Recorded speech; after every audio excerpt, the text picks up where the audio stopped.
Doctor, no sé si quiera usted presentarse o lo presento aquí con la información que me compartió.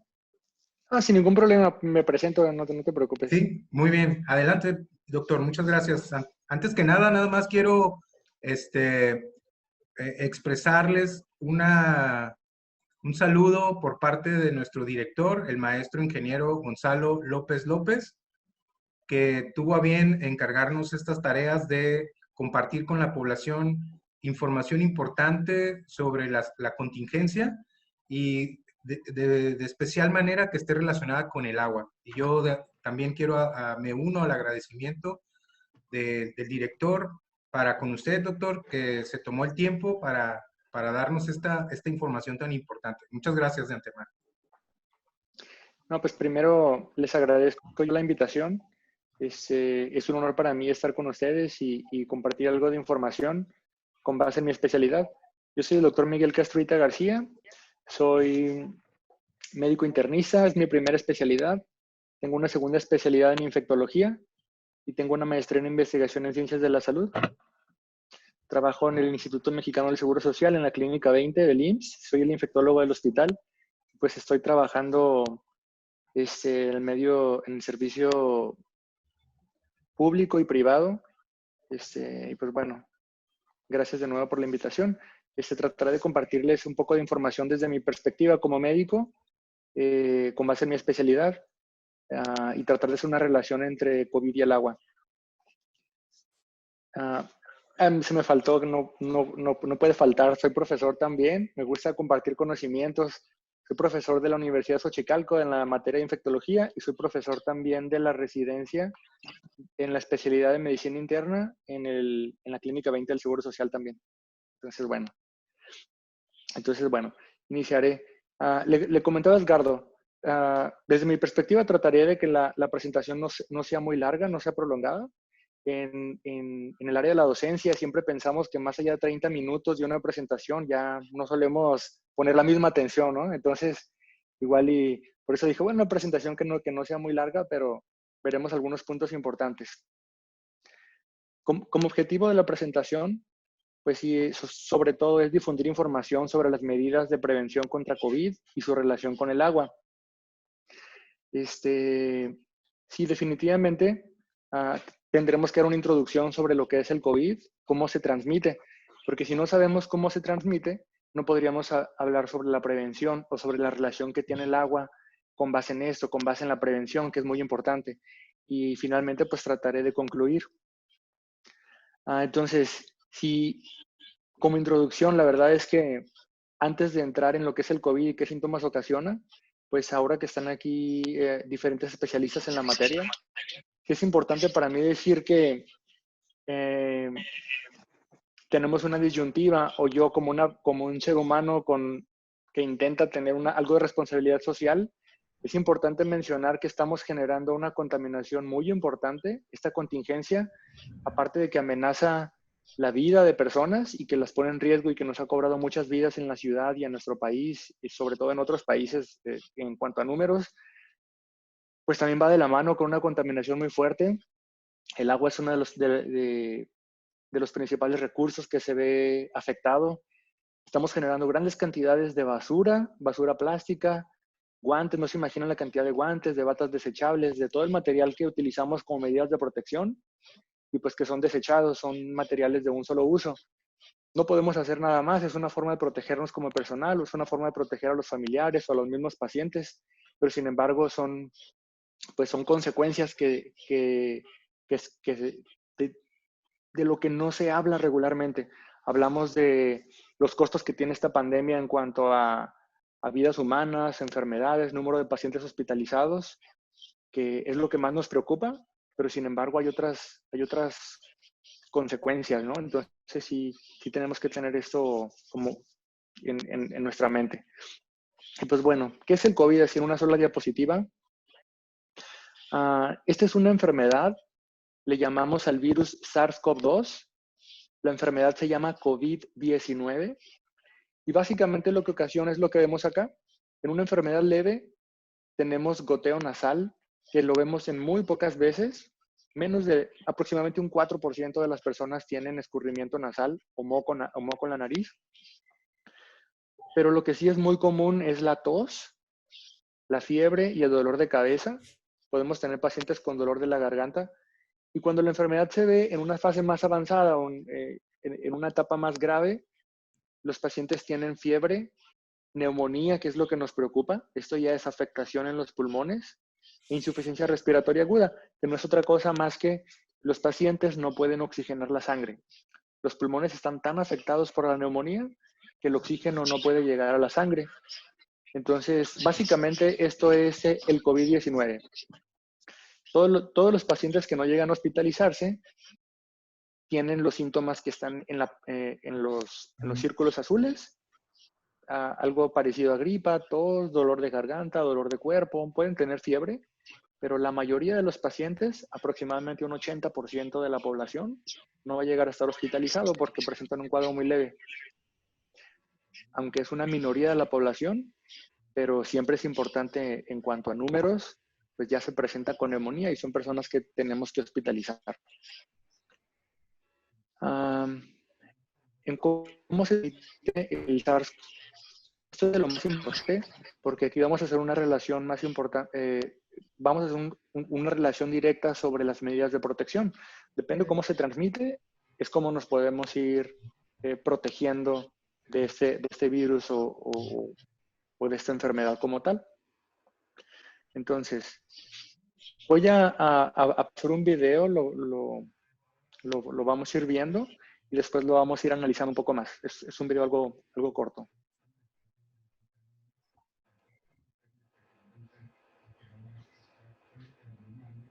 Entonces, aquí, lo que pueden ver acá es que, si se fijan, el virus en realidad no tiene alas para volar. Es algo muy interesante, porque el virus no se transmite directamente por el aire. El virus no está flotando en el ambiente regularmente. Va contenido en algunas gotas, como lo podemos ver acá. Les llamamos gotas o gotas respiratorias, que salen de nuestra vía respiratoria cuando nosotros hablamos o cuando exhalamos, pero sobre todo cuando tosemos. En ese momento es cuando salen esas pequeñas gotas y van contenidas precisamente, pues los virus van contenidos en esas gotas respiratorias que llevan contenido líquido, llevan alguna proporción de agua, pero el virus no va flotando solo. Cuando alguien estornuda o cuando los pacientes los tenemos conectados a respiradores, en esos casos van contenidos en algo que se llama microgotas. Ahí es cuando el virus se puede quedar flotando en el aire, cuando estén microgotas, o llamamos los médicos aerosoles. Cuando no es este el caso, cuando la persona no está conectada a un respirador, entonces cuando la persona tose o habla, el virus va contenido en gotas. Y las gotas no se pueden quedar flotando en el aire. Las gotas por lo general caen de forma rápida al piso por gravedad, por el peso que tienen. Las gotas son un poco más grandes. Entonces, voy a dejar correr el video para seguir analizando. Aquí podemos ver cómo no hay una distancia adecuada entre dos personas y cuando tose, estas gotas le caen a la otra persona que está enfrente. Entonces la persona puede inhalar esas gotas, pero no solo eso, sino que también trae las gotas en su cuerpo. Cuando saluda a alguien más, pues la persona ya se infecta sus manos. Y si ustedes vieron en el video, la persona después toca su cara. Entonces adquiere la infección. Esta persona tiene los virus en sus manos y toca algunos objetos. Entonces, ¿qué pasa? Aunque no tenga contacto directo con otra persona, si la otra persona toca los objetos, pues ocurre lo mismo, se infecta también. Entonces, las principales formas en que se transmite el COVID, a manera de resumen, esto lo dice la Organización Mundial de la Salud, que es algo así como, probablemente lo habrán escuchado, en español lo abreviamos como OMS, OMS, en inglés es WHO, World Health Organization. Entonces, lo que nos dice la OMS es que este virus, así como muchos otros, se transmiten de esta forma. Al toser o estornudar, a través de gotas que nosotros mismos inhalamos, por medio de el contacto con estas gotas, ya sea al saludar de mano a otras personas, al tocarnos la cara. Si nosotros tocamos algún objeto o si nosotros saludamos a algunas personas de mano y después nos tocamos la cara, nosotros mismos nos estamos inoculando, estamos poniendo en contacto nuestras mucosas, que son parte de los ojos, la nariz o la boca, con el virus. Y claro, tocando otros objetos o superficies que hayan estado en contacto con este virus. Entonces, de aquí se desprenden las medidas de protección. ¿Cuáles son estas? ¿Cuáles son las medidas de prevención? Van precisamente dirigidas a lo que analizamos acá.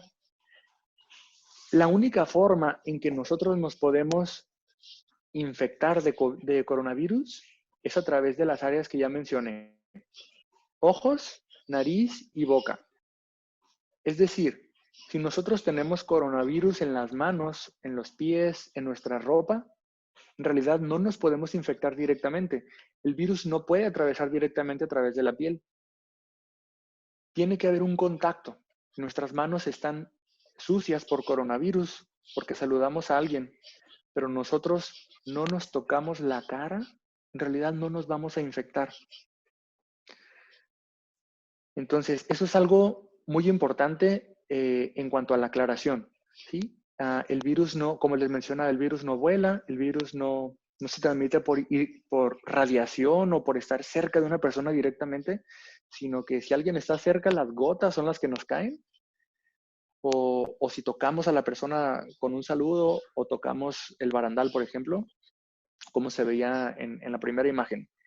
Entonces, para prevenir, precisamente, para prevenir la infección en cuanto al estornudo, a estas gotas líquidas en donde va contenido el coronavirus, es que utilizamos cubreboca. Para ser sincero, el cubreboca no necesariamente es para que nosotros no nos infectemos. El cubreboca también es para no infectar a otras personas. Alguien que tiene tos o gripa debería traer un cubreboca siempre para que proteja como una barrera el cubreboca de no sacar estas gotas hacia otra persona y que la otra persona no se infecte. También nos protege a nosotros el usar un cubreboca de que no inhalemos las gotas de otra persona, pero tiene como un efecto doble. Ya podemos seguir viendo por ejemplo, lo que comenta el doctor Hugo López-Gatell siempre, el estornudo de etiqueta, eso es para no enfermar a otras personas, o la sana distancia también, para que esas gotas, aunque alguien tosa, no nos alcancen. En cuanto aquí cubrebocas, si ustedes ven en la imagen, todos estos cubrebocas que no son de grado médico son los que deberíamos utilizar cuando salimos a la calle. Los cubrebocas de grado médico deberían dejarse para personal de la salud que atienden a pacientes con coronavirus, pero en la calle se puede utilizar cualquier otro tipo de cubreboca, incluso de tela o cubreboca lavables. Eso no hay tanto problema. Sería tema para otra presentación. Evitar el saludo de mano, precisamente sana distancia, ya lo mencionábamos también. Hemos visto mucho que nos hacen hincapié sobre esto. Saludar de otra forma, con los asiáticos, o saludar nada más así a una cierta distancia, con un hola. Es algo muy difícil de hacer. En nuestra cultura estamos acostumbrados al contacto humano, a saludar de mano, a dar abrazos. Es algo difícil. Lo veo incluso en los hospitales. Muchos médicos siguen tratando de saludarme, aunque sea con el codo, hacer contacto. En realidad no lo debemos hacer. Debemos estar distantes de una persona mínimo 1,5 metros, porque estas gotas de las que yo les hablaba, estas gotas líquidas en donde van contenidos los virus, cuando alguien tose o cuando alguien habla, alcanzan más o menos aproximadamente 1 metro de distancia, hasta 1,5 metros.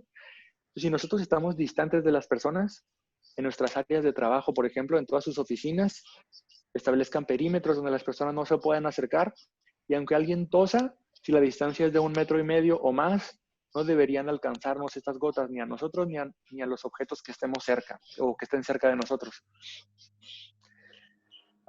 Y viene otra aclaración que es muy importante. No tocarnos la cara sin lavar las manos antes.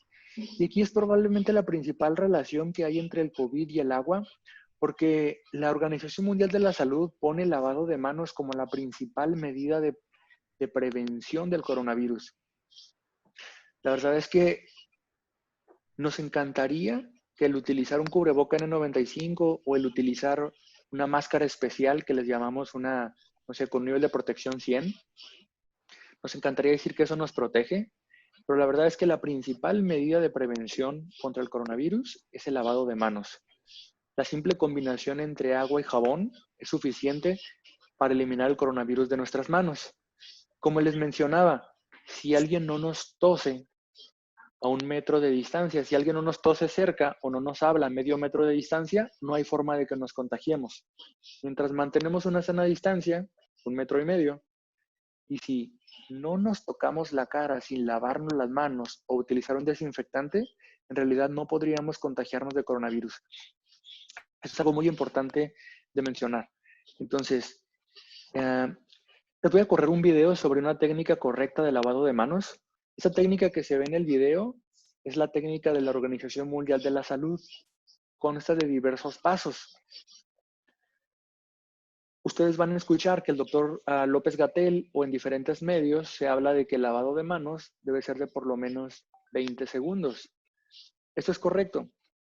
Con 20 segundos de jabón es suficiente para que se barran y para que se eliminen por medio del jabón los virus.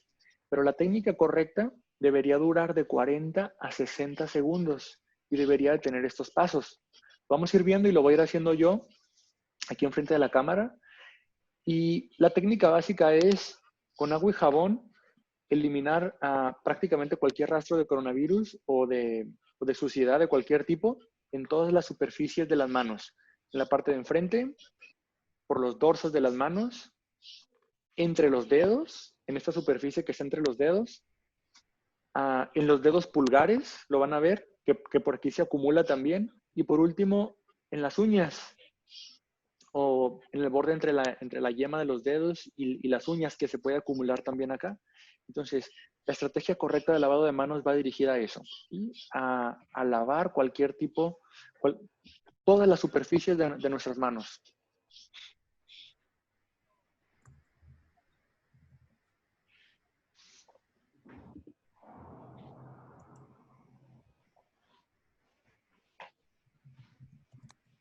Voy a detener un poquito. La técnica correcta para lavado de manos es, desafortunadamente, es un tanto desperdiciar agua. Aquí, lo que hace esta chica en el video es que abre la llave, se enjuaga primero las manos y después de enjuagarse las manos se echa jabón, pero la llave se debe quedar abierta. Una premisa en infectología. Nosotros tenemos que partir desde la sospecha de que nuestras manos están sucias o en esta contingencia, en nuestras manos hay coronavirus. ¿Sí? Siempre hay que pensarlo de esa forma. Nuestras manos tienen coronavirus. Yo abro la llave del agua, ya ensucié la perilla. Y ya la perilla tiene coronavirus también. Entonces, la llave del agua se debe quedar abierta mientras nos estamos lavando las manos. Durante todos estos 20 segundos o durante la técnica médica o la técnica que recomienda la Organización Mundial de la Salud, me voy a referir como OMS, lo que recomienda la OMS de 40 a 60 segundos, en realidad la llave debe estar abierta, el chorro de agua debe estar fluyendo y se está desperdiciando el agua desafortunadamente, pero es la forma más correcta, porque si nosotros cerramos la llave, nos mojamos las manos y luego cerramos, pues agarramos los coronavirus otra vez. Y después tenemos que volver a abrir para enjuagarnos las manos. Se supone que ya nos las lavamos y volvemos a abrir la llave para enjuagarnos, nos volvimos a infectar de coronavirus las manos para enjuagarnos. Y después volvemos a cerrar la llave, ya que nos enjuagamos, nos volvimos a infectar las manos de coronavirus al final del lavado de manos. Entonces, no funciona de esa forma, ¿sí? Abrimos la llave, nos echamos agua y dejamos correr el agua mientras nos estamos lavando las manos. Esa sería la forma correcta. Bueno, aquí hay un error en el video. Ustedes ven que la llave está cerrada. Cuando nos secamos las manos con una toalla desechable, la toalla debería ser limpia. Después de que nos secamos, con esa toalla es con la que vamos a cerrar la llave del agua. Entonces, les mencionaba, desafortunadamente en los médicos sí hacemos un desperdicio de agua. El agua se está tirando mientras nos estamos lavando las manos, pero es la única forma en la que nos aseguramos nosotros que nuestras manos van a estar seguras. Ya que nos secamos las manos y con esa toalla cerramos la llave del agua, desechamos la toalla y nuestras manos están limpias completamente, porque no tocamos la llave para cerrarla, ¿sí? Sino que la cerramos con la misma toalla. Esa sería la técnica correcta de lavado de manos.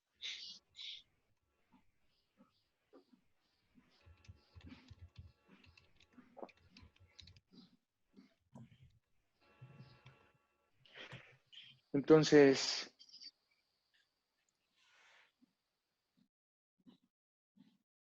ok. Siguiente punto en cuanto a la prevención del coronavirus. Habíamos hablado que el tocar objetos es otra forma en que podemos traer los coronavirus a nuestras manos. Definitivamente, como ya mencionamos, aunque hagamos esto, si cometemos errores, a todos nos puede pasar, pero si nos lavamos las manos antes de tocar la cara, pues no habría mayor problema. ¿Cuáles son las recomendaciones de la Organización Mundial de la Salud? Cuando veamos acá OPS, estamos hablando de Organización Panamericana de la Salud. Es como una subsede de la OMS, pero nada más acá en las Américas. Entonces, ¿qué tipo de desinfectantes puedo usar para limpiar superficies y protegerme contra el coronavirus? De nuevo, el agua. Si una superficie está sucia, primero la tenemos que limpiar con agua o detergente y enjuagarla con agua. Perdón, con jabón o detergente y enjuagarlo con agua. Después utilizar un desinfectante. De nuevo viene el agua. Entonces, en las manos dijimos mínimo 20 segundos nos están recomendando. Si lo queremos hacer correctamente, 40, 60 segundos aplicando agua y jabón sobre todas las superficies. Pero en los objetos no es suficiente el agua con jabón, sino que tenemos que desinfectar de nuevo con agua, pero el desinfectante principal del que vamos a hablar es el cloro. La OMS o la OPS o incluso la CDC es como, siempre, generalmente lo explico como la policía de los laboratorios de Estados Unidos. Y la CDC controla el INDRE en México, que es el Instituto Nacional de Enfermedades de Diagnóstico, de referencia epidemiológica. Entonces, la CDC es como que coordina laboratorios de otras partes del mundo. La OMS y la CDC en ningún momento hablan, por ejemplo, del Lysol o hablan de otros tipos de desinfectantes para nuestros objetos. La OMS y la CDC nos hablan de agua clorada. De nuevo, el agua es parte del desinfectante como diluyente, claro, para nuestros objetos. Entonces, de esta forma, sí, el agua clorada mata bacterias, hongos y virus. Los virus no están propiamente vivos, tal vez no es 100% correcto decir que los mata, pero sí los hace que pierdan su viabilidad. Para hablarlo de forma un tanto sencilla, sí, el agua clorada mata coronavirus. Eso sí lo podemos asegurar. La OMS y la CDC nos dicen que el agua clorada mata los coronavirus. Si leemos la etiqueta del Lysol, va a decir ahí que tiene actividad contra coronavirus, pero en realidad no es algo que recomienda la CDC ni la OMS. Eso hay que dejarlo claro. Desde el punto de vista médico, si queremos desinfectar artículos, es con agua clorada. ¿Sí? Hay que ser muy claros en eso. ¿Qué otro punto? ¿Cuáles son las superficies que nosotros deberíamos desinfectar con agua clorada? Los teléfonos y teclados. ¿Esto por qué? Precisamente porque estamos en contacto diario con esos artículos. ¿Sí? A nuestros teclados de las computadoras o los teléfonos celulares deberíamos desinfectarlo diario. Cuando llegamos a nuestra área de trabajo, yo cuando llego a mi área en el hospital, mi escritorio y la computadora, todos los días los desinfecto. Tengo un spray con agua clorada y le echo un poco al teclado, al escritorio, agarro pañuelos, agarro estas toallas limpias, las toallas desechables, y empiezo a limpiar el escritorio. Ahora tenemos la consulta detenida en el hospital. No entran pacientes a mi escritorio, pero sin embargo es parte de la rutina, a mi consultorio, pero sin embargo es parte de la rutina que todos debemos tener. Desinfectar nuestros artículos de uso diario con agua clorada. Entonces, esto es importante. Y parte de las dudas que generalmente vienen Bueno, si vamos a desinfectar teléfonos, computadoras o nuestros escritorios, nuestras casas, la mesa de trabajo, la mesa donde comemos, ¿qué pasa con los alimentos? La recomendación de la OPS para los alimentos solamente es lavar bien y cocinar bien los alimentos. Únicamente eso. De nuevo con agua. El agua en los alimentos, lavarlos bien, agua y jabón en las frutas, en las verduras, por ejemplo, enjuagar el pescado, enjuagar las carnes con agua y después una buena cocción es lo que nos va a proteger el coronavirus que puede estar en nuestros alimentos. Si ustedes se fijan, yo no hablé en ningún momento de desinfectar otro tipo de superficies. He visto muchas noticias donde se desinfectan calles. He visto muchos municipios que han hecho algunos esfuerzos por desinfectar banquetas o por desinfectar las calles en sí.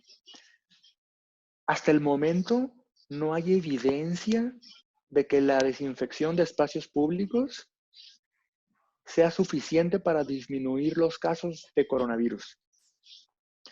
Estuve buscando información muy específica al respecto porque son estrategias que los municipios han estado implementando en algunas calles, en algunas ciudades.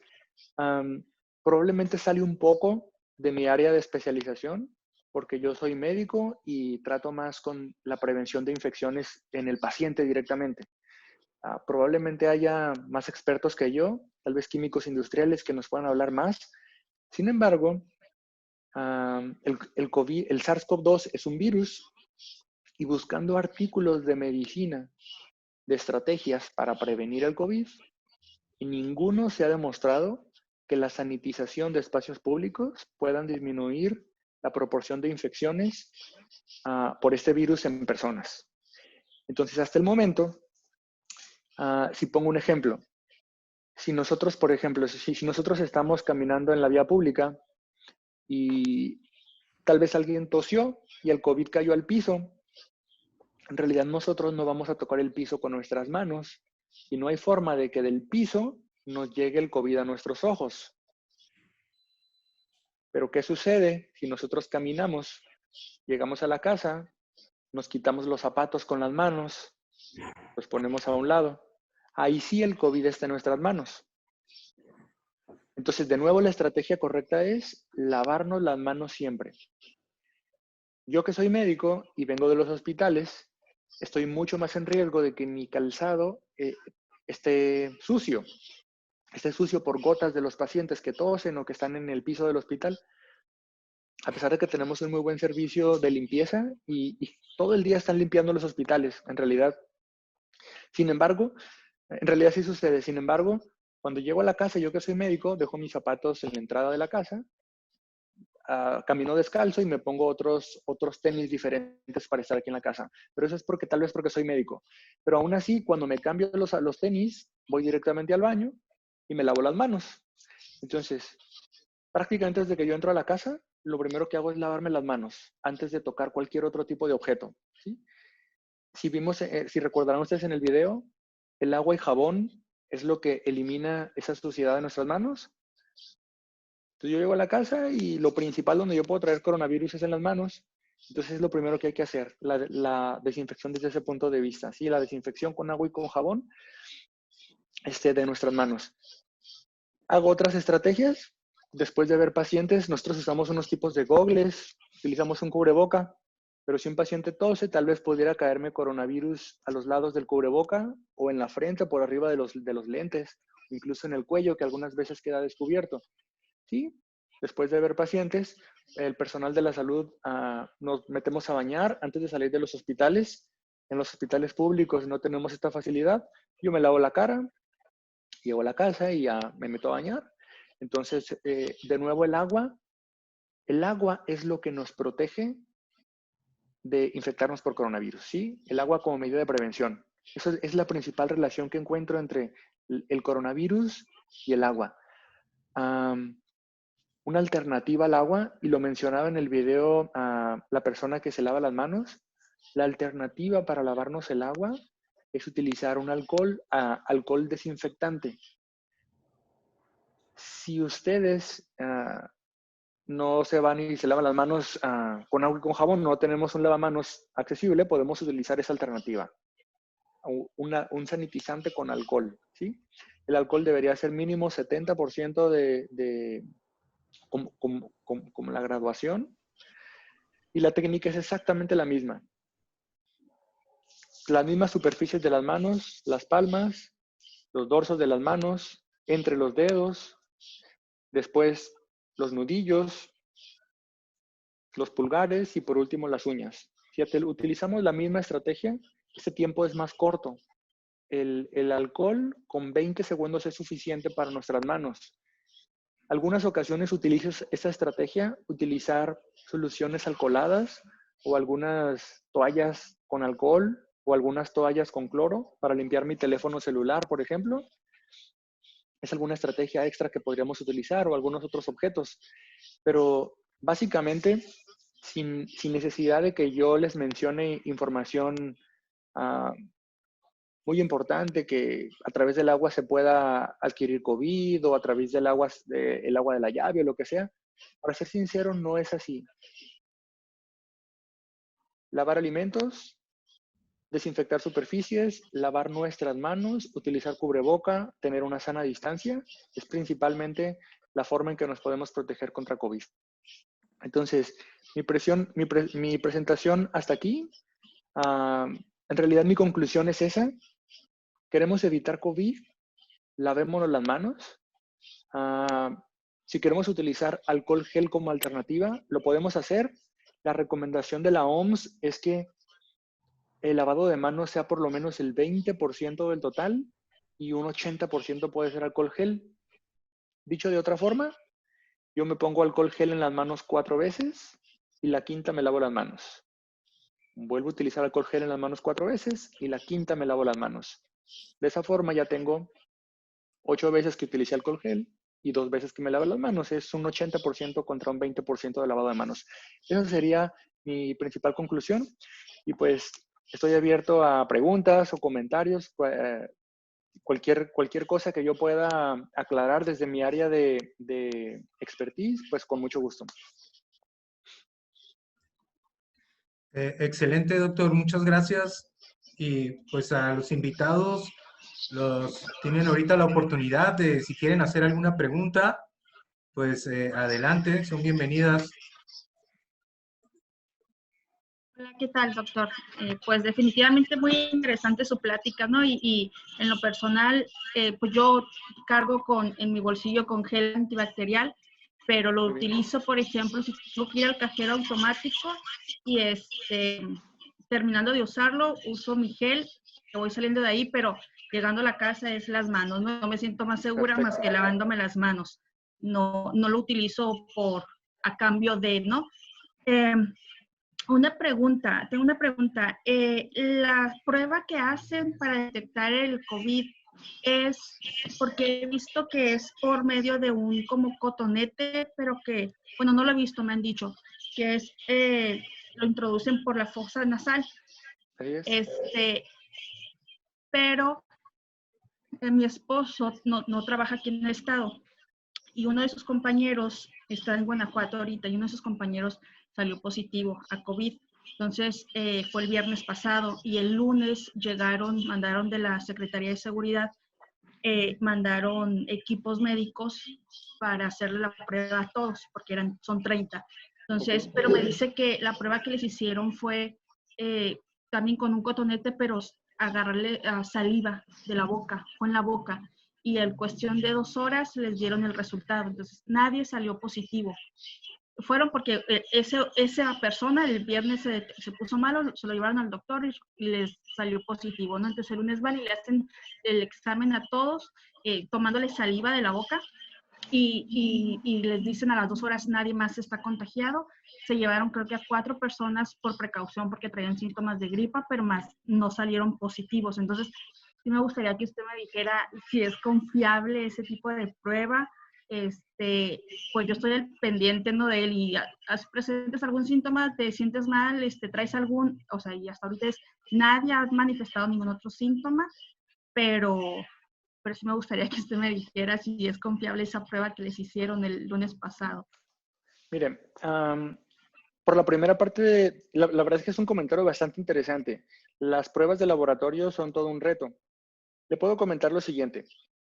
No hay problema si hacen la prueba en saliva o si la hacen a través de la fosa nasal, porque con coronavirus las pruebas diagnósticas están estandarizadas para poderse realizar en diferentes tipos de secreciones, por la nariz o a través de la boca nasal, que hacemos un exudado faríngeo, así le llamamos, es como una prueba de saliva, pero también incluso la prueba podría ser en sangre.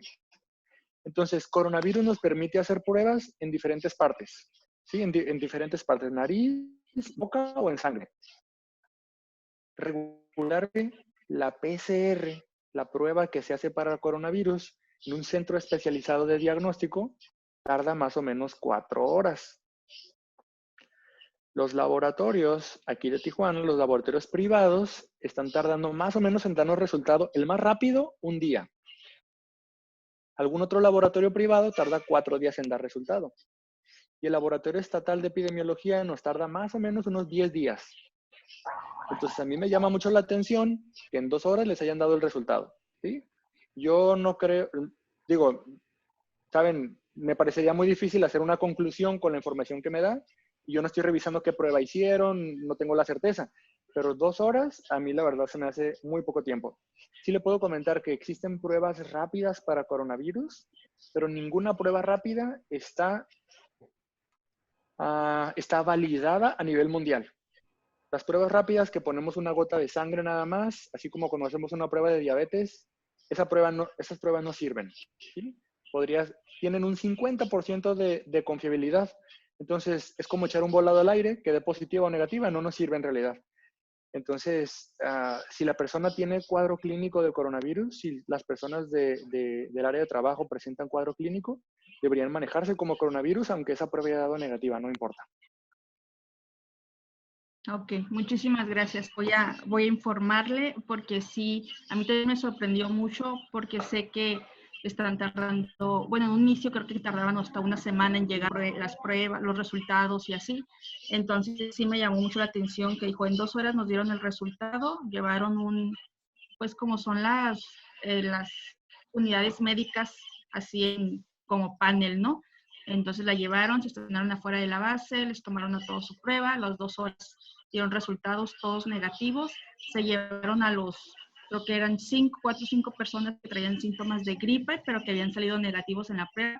Entonces le comento, sí, me preocupa un poco, y pues aparte pues estoy al pendiente, ¿no? Y todas las restricciones del mundo, no saludes a nadie, lávate las manos, no toques nada, si abres una puerta y no traes gel, lávate las manos, o sea, todo, ¿no? Y tu mascarilla y todo, y todos los días. ¿Cómo andas? ¿Te sientes bien? ¿No traes ningún síntoma? No. Ok, perfecto, ¿no? Y nadie más de tus compañeros, no, ninguno. Ok, perfecto, ¿no? Pero sí está preocupante esa prueba de 2 horas. Muchas gracias, doctor. Sí, por nada. Estoy viendo, doctor, que hicieron algunas preguntas en el chat. No sé si usted tiene acceso a ellas o se las A ver, leo. permíteme, es que no la he abierto, pero sí debo tener acceso. Sí. No sé si las personas que las hicieron quieran hacer la pregunta directamente o las leemos, doctor. Usted me dice.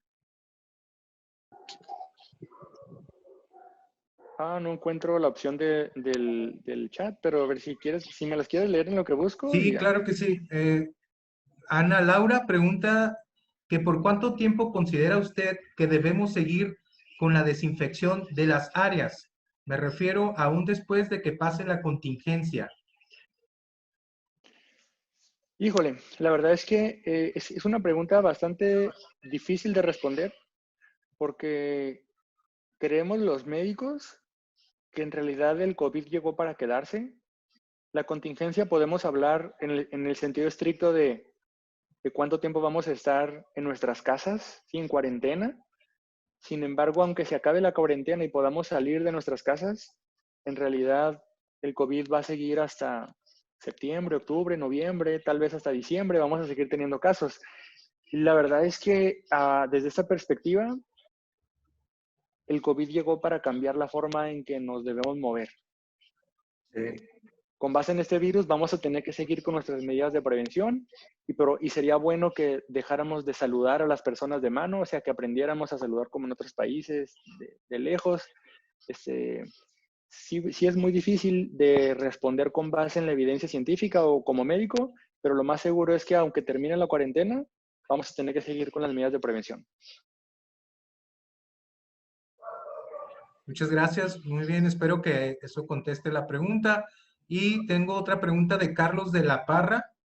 Él dice, escuchamos que el agua oxigenada también desactiva el virus. Dada la escasez de desinfectantes cloro, ¿qué nos puede decir sobre la efectividad del agua oxigenada? Fíjate que es difícil saberlo. Yo no lo recomendaría porque el agua oxigenada regularmente la utilizamos contra algunas bacterias. Tiene una cantidad, digamos, tiene el doble de oxígeno el agua y esto es deleterio o mata bacterias, pero son seres vivos. Las bacterias son seres de una sola célula, microscópicos, pero es una célula. Entonces, con estas especies reactivas de oxígeno, con esta agua oxigenada, la bacteria se muere. Sin embargo, los virus es diferente porque no están vivos. Son materiales orgánicos, tienen forma circular y todo, pero en realidad el virus no se mueve, no come, ¿sabe? Entonces, yo no lo recomendaría. Yo utilizaría las medidas de protección que recomienda la OMS, que es el agua clorada o en su defecto las soluciones alcoholadas, con alcohol al 70% como mínimo. Yo no les recomendaría utilizar agua oxigenada para prevención de coronavirus, para ser sincero. Excelente. También yo le quisiera preguntar, Claro. ¿este virus va a tener una inyección, una cura, como cuando fue la influenza, que salió una inyección y toda la gente se la puso, o la mayoría? Desafortunadamente, como estamos ahora, bueno, o afortunadamente, cuando llegó la influenza H1N1 en 2009, ya teníamos tratamiento contra virus de influenza. El oseltamivir ya existía en aquel momento. Lo utilizábamos para otros tipos de influenza. Sin embargo, sale influenza H1N1 y resulta que oseltamivir funciona también para esa nueva variedad del virus.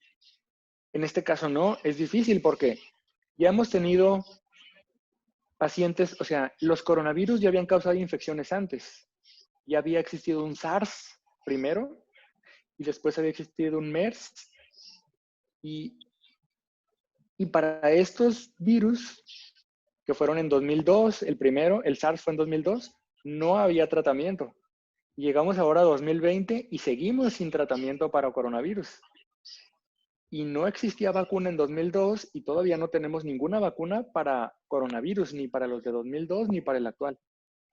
Entonces, sí estamos en desventaja si nos comparamos con influenza en 2009, porque por lo menos para influenza ya existía un tratamiento.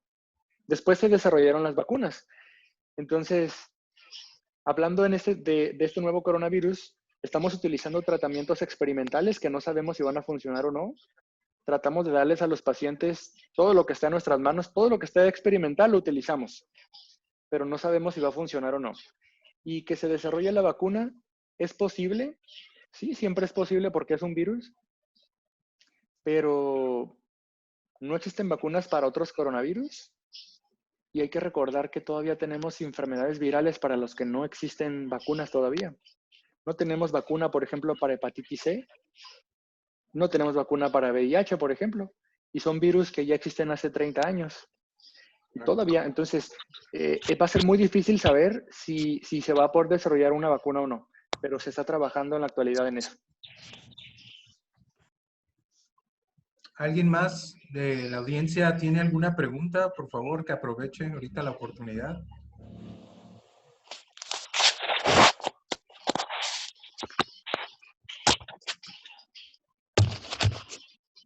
Sí.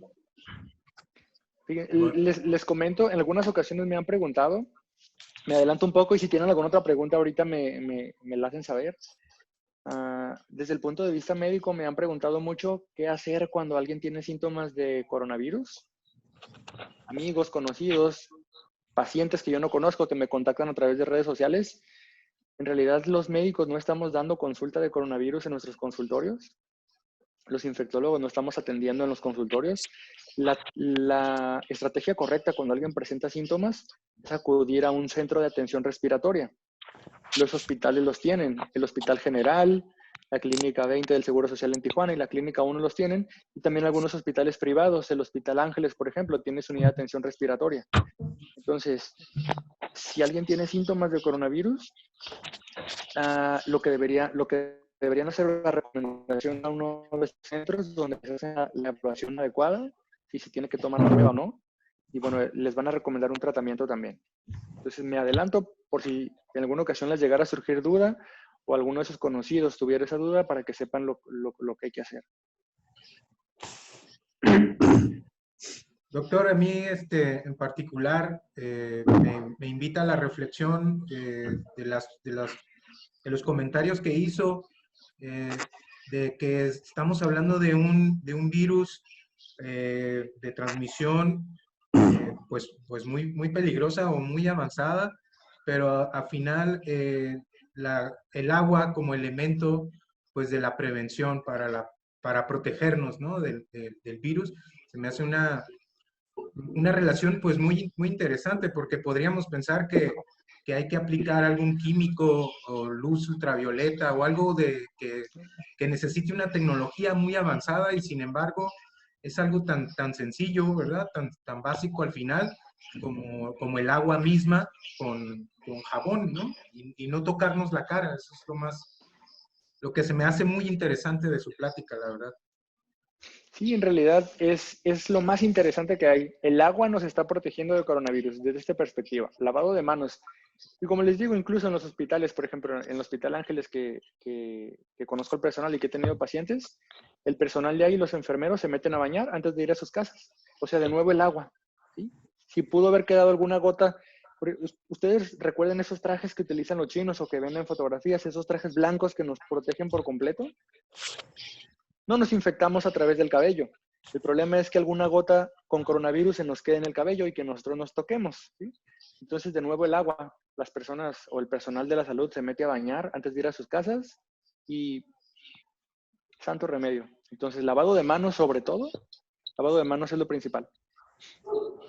Aquí llegó otra pregunta, doctor. Dice, ¿el calor y el sol en la próxima época de verano ayuda a reducir los contagios, por lo que se ha comentado sobre la forma en que esto afecta al virus? Hasta este momento no. En realidad no hay ninguna evidencia de que la llegada del calor, ojalá, yo la verdad como médico y tratando de que menos pacientes se enfermen, yo pensaba, ojalá que el calor mitigue en algo el número de infecciones, pero no. Ya lo aclaró la OMS, hizo un comunicado en donde expresó que en realidad el virus puede ser transmitido en zonas de calor alto o de humedad alta, como son esos países asiáticos, por ejemplo, Tailandia, Singapur y otros más, y el virus se siguió transmitiendo de la misma forma. Entonces, no hay ninguna evidencia para pensar que ahora que entró la primavera y que está próximo el verano, que eso nos pueda ayudar en alguna forma. En realidad no. Sí, desafortunadamente no.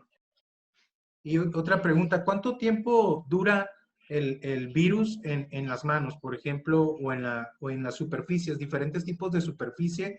Más o menos, ¿qué tiempo dura vivo o activo, perdón? Sí, sí está bien.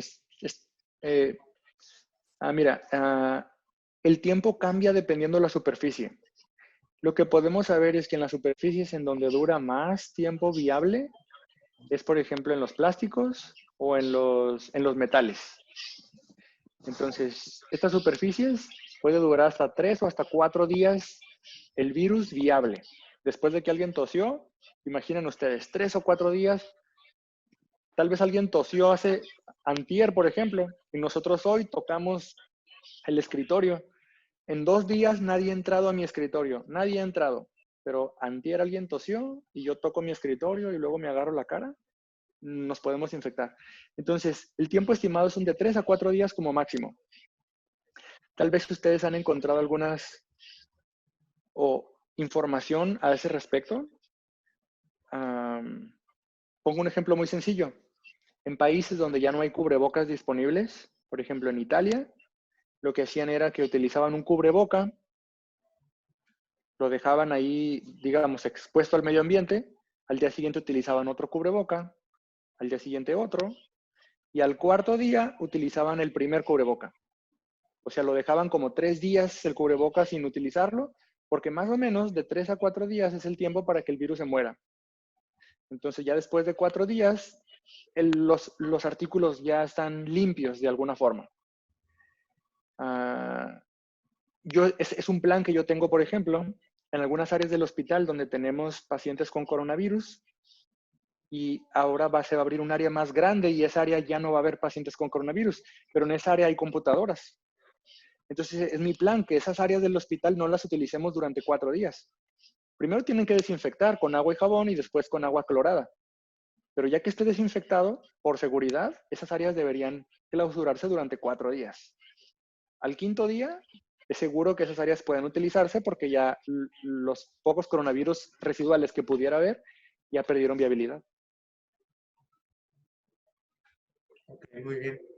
Y para, por ejemplo, las instituciones de gobierno que atendemos al público en general, como por ejemplo, la Comisión del Agua, viene gente todos los días a hacer su pago, aunque están las aplicaciones y muchas cosas se pueden hacer, pues por internet, de todos modos estamos recibiendo bastante público. Ahí, ¿qué recomendaciones nos puede hacer, doctor?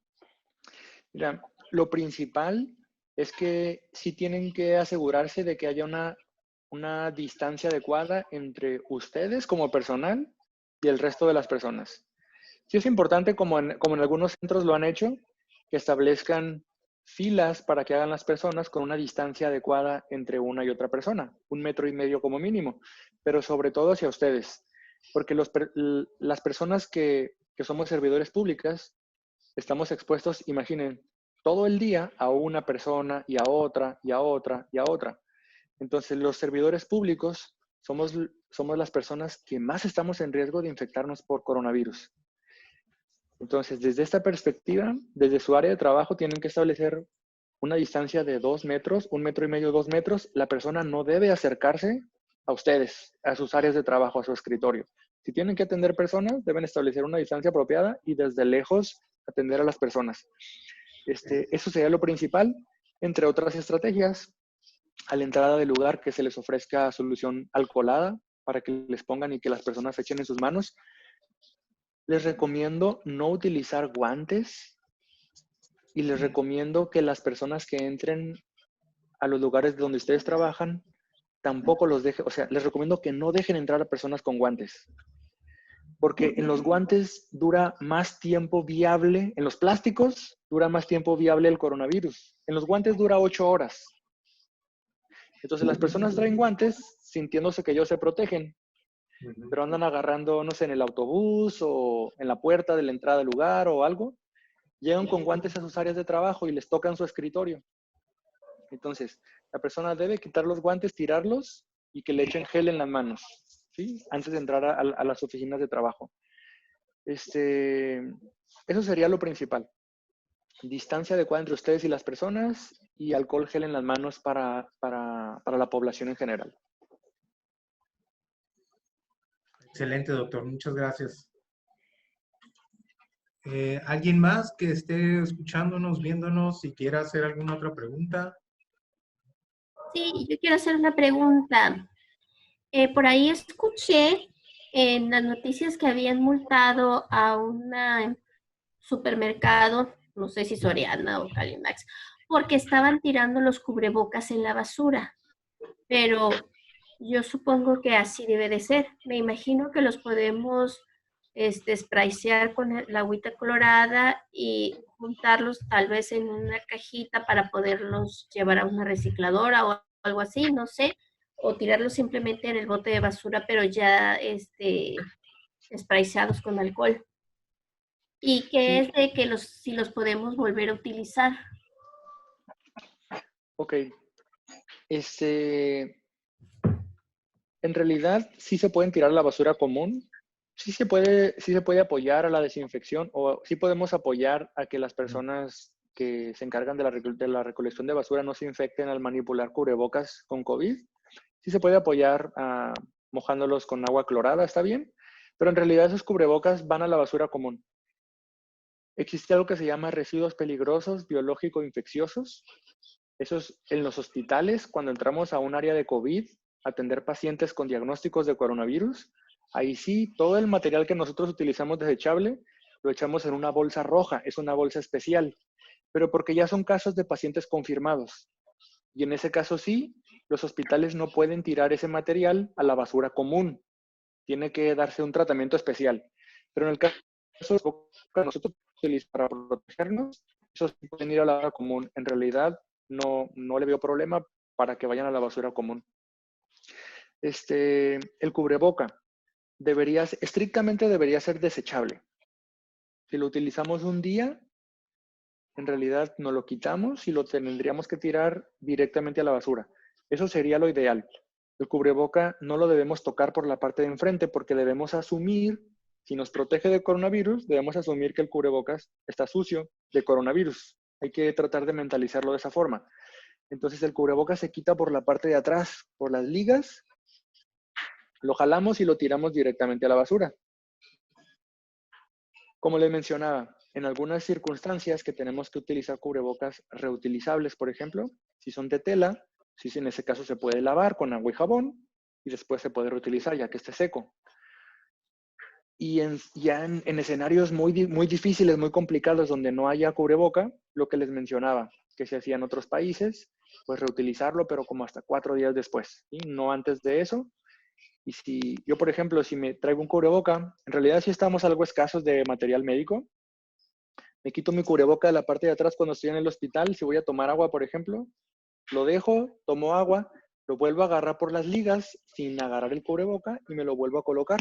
Pero en realidad, ya una vez que lo tengo puesto, ya no lo vuelvo a tocar por la parte de enfrente, porque eso ya lo consideramos que está contaminado. No importa que yo no haya visto a personas con coronavirus con diagnóstico confirmado. Siempre hay que pensar que la parte de enfrente está contaminada y ya no la podemos tocar, ¿sí? Cuando lo tenemos puesto no podemos tocar el cubreboca y al quitárnoslo por la parte de atrás siempre. Entonces, probablemente esa sería la respuesta. Si tenemos facilidad para desecharlos una vez que lo utilicemos, qué bueno. De lo contrario, los que son lavables se pueden hacer y los que son desechables, pues solo que lo queramos usar hasta el 4.º día si es muy necesario reutilizarlos.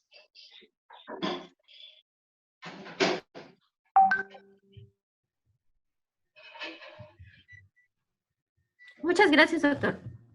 Por nada. No sé si alguien más tenga alguna pregunta o comentario.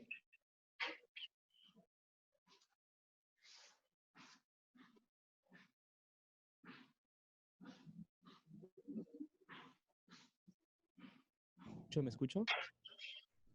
Sí, dime. Hola, doctor. Tengo una duda. Hola, ¿qué tal? Dime. Muchas gracias por la plática, por cierto. Bueno.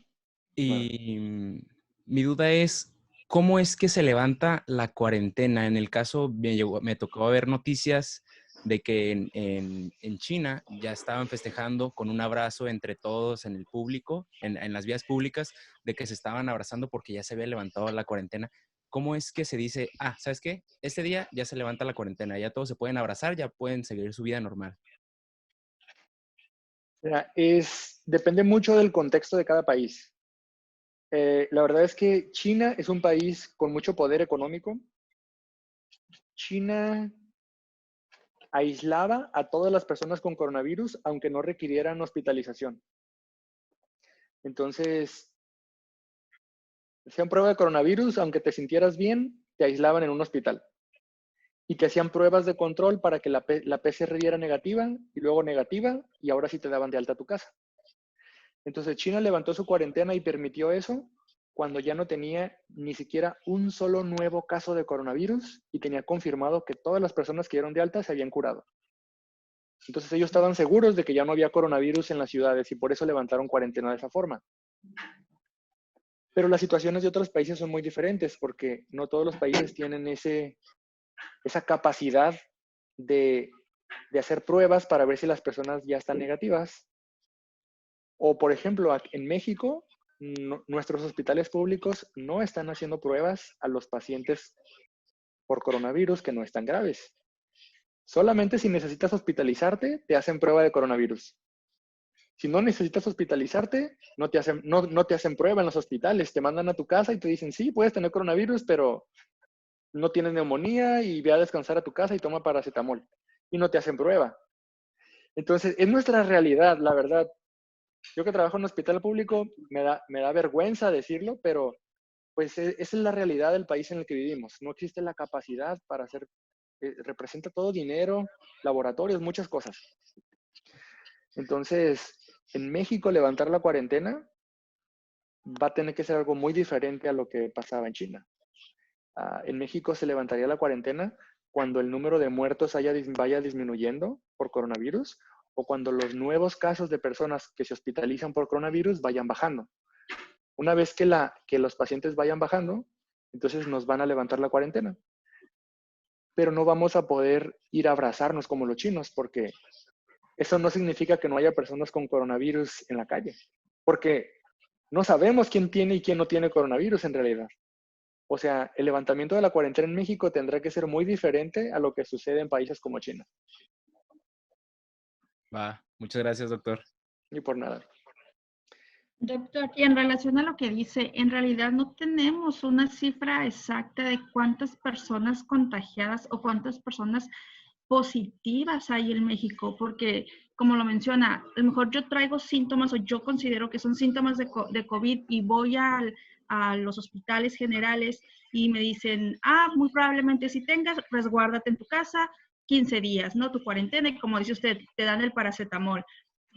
Luego después se quejan ahí los doctores porque dicen, es que ya llega el paciente cuando ya está grave, que ya trae dificultad para respirar, pero vamos, o sea, tú desde un inicio lo mandaste a su casa a reposar, nada más con simple paracetamol. Entonces, yo creo que es como evidente que la persona, si su sistema inmunológico es débil, pues va a empeorar, ¿no? Y obviamente va a llegar al hospital cuando ya no pueda por él mismo respirar.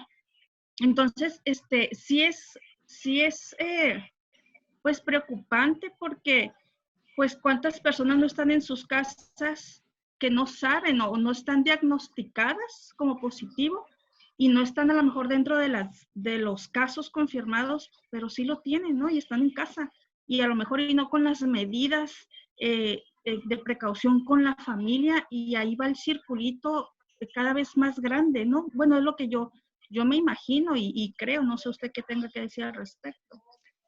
Estoy completamente de acuerdo con su comentario.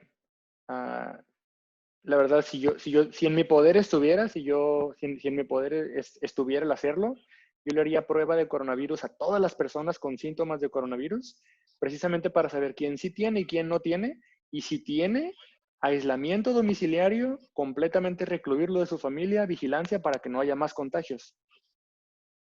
Desafortunadamente, México no es un país con esa capacidad. Si les pongo, no sé, por poner un ejemplo, más o menos en mi hospital llegan 20 pacientes diarios con coronavirus, más o menos. Si nos llega el 20% de los pacientes, porque más o menos un 20% son los graves y 80% no, eso quiere decir que diario hay 100 nuevos casos, pero 80 están en su casa y 20 no. Esos 80 personas, ¿a cuántos están contagiando en su casa? Porque no saben que tienen coronavirus, porque no tienen el diagnóstico confirmado. O siguen yendo a trabajar. Imaginen en su empresa, en una fábrica, ¿cuántas personas, con cuántas personas no están expuestos? Pero es nuestra realidad. O sea, yo no digo que el gobierno haga un mal trabajo, en realidad desafortunadamente es la capacidad que tiene nuestro país. O sea, no somos un país de primer mundo, somos un país de muchos millones de habitantes, entonces es la realidad a la que nos enfrentamos, desafortunadamente. Doctor, aquí aparece otra pregunta que se me hace interesante por lo de los que trabajamos, por ejemplo, en espacios públicos. Habla del caso de los aires acondicionados, que si hay que usarlos o no, o cuál es la relación del aire acondicionado en los espacios públicos, por ejemplo, en una dependencia de gobierno. Mira, para ser sincero, en realidad no hay una relación directa con el aire acondicionado, porque, como les mencionaba, coronavirus no se transmite a través del aire. Entonces, como es a través de las gotas, y las gotas les comentaba que caen por gravedad, en realidad no hay forma de que un aspirador saque el aire y luego lo recircule. Tiene mucho peso las gotas y por lo general esas gotas caen. Por eso el hincapié en desinfectar superficies, escritorios, teclados, ya terminó de etc. hablar del COVID y el agua, ¿no? No hay tanto Pero no sé si problema tienes con eso una en realidad. pregunta Con los aires para acondicionados no hay ponerla por qué en el chat. preocuparnos. Qué bueno que me dice, porque hoy tenían el aire apagado precisamente como medida, y pues ya está grabado, le voy a enseñar el video mañana porque estábamos Que lo muriendo de prendan. calor. Sí, no, incluso en el hospital, yo vi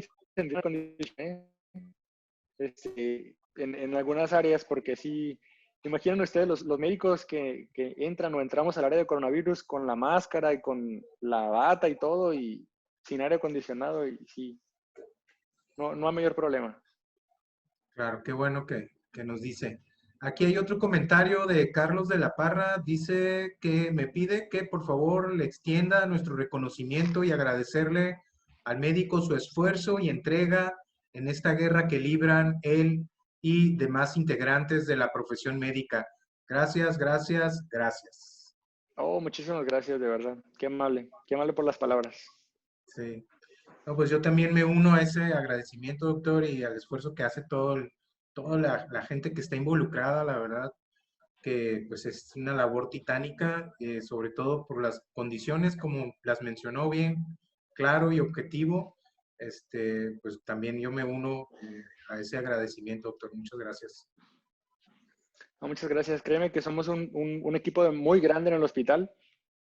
Casi siempre los médicos somos bien vistos y se agradece, pero no se imaginan el equipo tan grande que hay en los hospitales. Voy subiendo las escaleras y están personas limpiando las escaleras, están limpiando los barandales, están desinfectando los químicos del laboratorio que toman muestras, las enfermeras, las personas de conservación que van y nos arreglan en el aire acondicionado, las tomas de oxígeno, los inhaloterapeutas que van y conectan el oxígeno al paciente. En realidad es mucho personal que muchas veces no están a la vista de todos, pero es un personal muy grande en los hospitales que trabajan por los pacientes. Pero se agradece mucho el reconocimiento. Sí, yo personalmente le agradezco, como pues yo soy promotor de cultura del agua, la información que nos da nos va a ser útil para generar contenidos que vamos a poder compartir a través de las pláticas o también de nuestras redes sociales. Pero a mí en lo particular lo que se me queda muy presente es como el agua sigue siendo como, aparte de ser el factor que nos da vida y todo, en la importancia que tiene para librar esta contingencia, ¿no? Va a ser el agua a final de cuentas. Y no sé si alguien más quiera y pueda compartirnos su opinión ya para ir cerrando, o no sé si el doctor cómo ande de tiempo, la verdad. No, por lo pronto estoy bien, pero como gusten. Yo quiero extender mi agradecimiento, ha sido una excelente plática, ha sido muy informativo, y igual mi gran reconocimiento para él y para todo el equipo de trabajo que en definitiva son los héroes de estas batallas. Muchísimas gracias, doctor, ha sido excelente su plática. Oh, muchísimas gracias, qué amable. De igual manera, agradecerle el tiempo, doctor, que a pesar de todo el trabajo que tiene ahorita en el área médica, todavía tiene ese espacio y darnos esta plática tan interesante. Agradecerle, cuídese mucho, usted que anda ahí en los hospitales, cuídese mucho, Gracias, Dios lo bendiga. Y igual, ¿no? A todo el sector médico, tengo amigos doctores, tengo amigos enfermeros y amigos que trabajan en el Instituto Mexicano del Seguro Social en lo que es en el área de limpieza. Entonces, pues sé que la verdad están ahora sí que arriesgando mucho y les agradecemos, ¿no? Porque es muy diferente los que estamos de este lado, los que estamos en casa, los que estamos con todas las medidas pero lejos de lo que es el área de contaminación, ¿no? Y ustedes están ahí todos los días. Entonces, cuídense mucho, Dios lo bendiga y esperemos vernos pronto con otra plática que no sea COVID y poder decir, la libramos, sí, y se acabó, y sí, Dios quiera y sí. Muchísimas gracias. Gracias. Sí. Pues bueno, solamente para agregar al respecto del lavado de manos, les quiero decir que la desinfección en la medicina precisamente inició con eso, con el lavado de manos. Hace aproximadamente 170 años, Semmelweis implementó el lavado de manos en la medicina para evitar que las mujeres en los partos no se murieran. Y se demostró que con el puro lavado de manos, las muertes durante el parto por infecciones relacionadas al parto disminuyeron drásticamente. Entonces, hace casi 170 años que sabemos que el agua y el jabón salvan vidas y pues lo estamos corroborando ahora con coronavirus. Entonces, pues ya para cerrar aquí. Yo una última pregunta, doctor. Claro, adelante, dígame. Tenemos nosotros próximas la temporada de calor en estas regiones donde se acentúa un poquito más la escasez o la falta de agua en las zonas más áridas de México.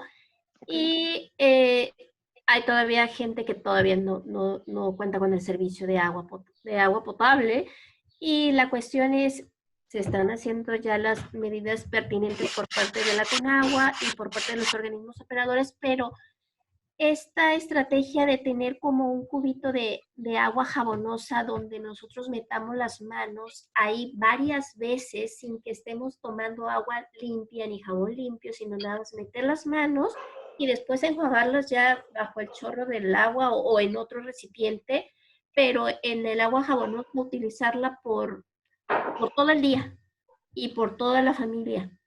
La que esté en casa, tener ese cubito con agua y jabón y estar nada más metiendo y sacando las manos sin utilizar agua limpia nuevamente.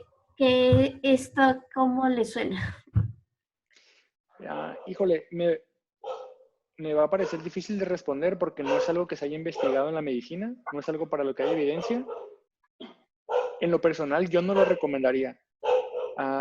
Sí entiendo que son situaciones un tanto extremas donde las personas no tienen acceso al agua en algunas zonas. O sea, sí entiendo que es una estrategia que se intenta implementar, pero yo no podría decir que eso funciona porque el agua como tal no mata el coronavirus. Si es el efecto del agua con el jabón y el arrastre y después enjuagar las manos como para quitarnos que se vaya por arrastre el coronavirus. Entonces, yo no sé si esa estrategia funcionaría. Yo no sé si esa estrategia pudiera evitar contagios. No lo sé. Yo no sé, preferiría, por ejemplo, que se distribuyeran geles alcoholados o, no sé, gratuitos, o no sé, ver la forma en algunas zonas que se lleven a cabo otras estrategias cuando no existe el agua potable como un recurso tan fácil, ¿no? En esas regiones. Ok, muchas gracias. Y sí, la verdad, una disculpa. No lo recomiendo, pero en realidad porque no hay investigaciones al respecto, pues no le podría decir que sí funciona. Ok, gracias. Nada.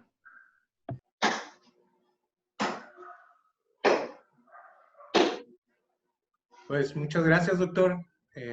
No sé si alguien más quiera agregar un comentario por mi parte y por parte del director de Comisión del Agua acá en Tecate. Les agradecemos mucho su paciencia, su tiempo y la manera también tan jovial y amable que tiene para explicar las cosas. Muchas gracias. Muchas gracias a ustedes por estar aquí en la presentación. Qué amables.